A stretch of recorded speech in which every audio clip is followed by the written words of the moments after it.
Some of the best students that I've had are the students, I ask in the beginning of the class, how did you come to take this class? And a number of times I've had students say, well, I was looking through the course catalog and there was only one word in the title of one course that I had never seen before and I had no idea what it meant. And that was the word Sephardic. And they were like, well, aren't I in college? Isn't this an opportunity to learn something new?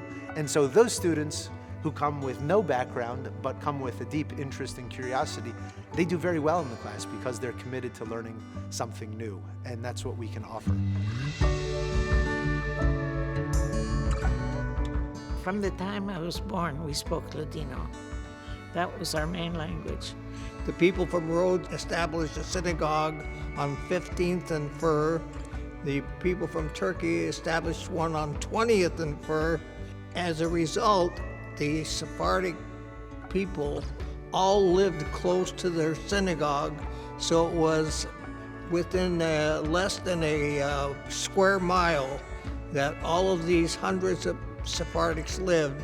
I was a Hazan at one of the two Sephardic congregations that we have in Seattle, so I spent my first years in the Turkish congregation called the Sephardic Bikur Holim.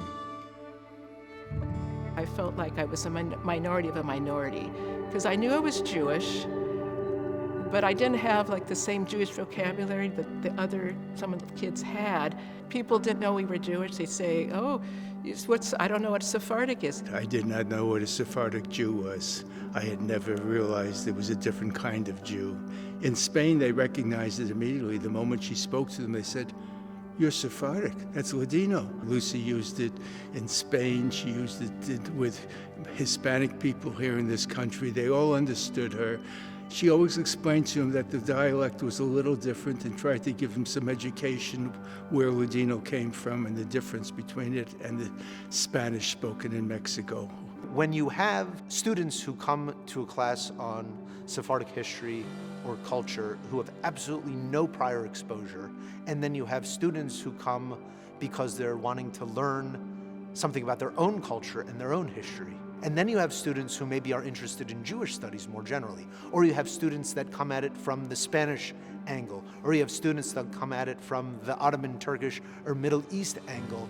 You get students together in the same classroom that they maybe would have no reason to be in the same classroom in any other context.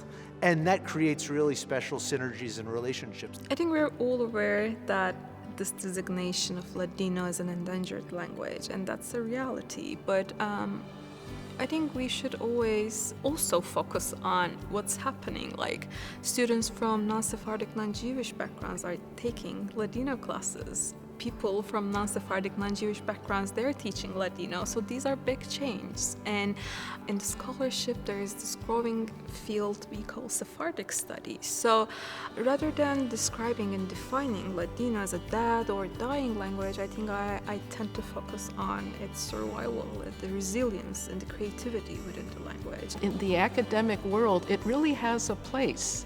And I've heard of people since then, graduate students who've pursued Ladino as a linguistic student or in music or other things. So it really is a good vehicle for learning about culture and a lot of things. People come to universities expecting to learn.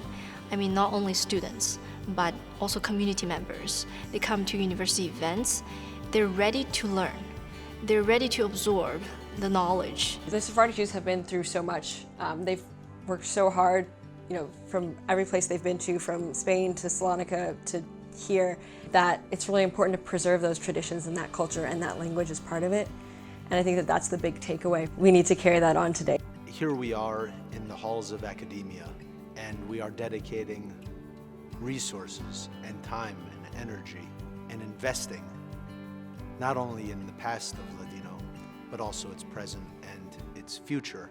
And I think, I think about my own Nono, and I think about my great uncles and my great aunts, and I think they would have been really thrilled. I think they would have been really shocked, but I think they would be thrilled to know that there is a program at a university somewhere in the country that is really focused on trying to bring Ladino into a broader public, to valorize the study of Ladino language, of culture, and of all of the domains that Ladino touch. The fact that the UW has this wonderful department, Sephardic Studies Department, and the Jackson School, there's the umbrella of supporting these kind of things and bringing people in and allowing those of us who can do this. It elevated the community to know that we are seen and we have a lot to offer. When I was growing up, I was so embarrassed of it, and now I am so proud and I talk about it. That's a real 360-degree change. I changed because of all these opportunities. And I like that I changed.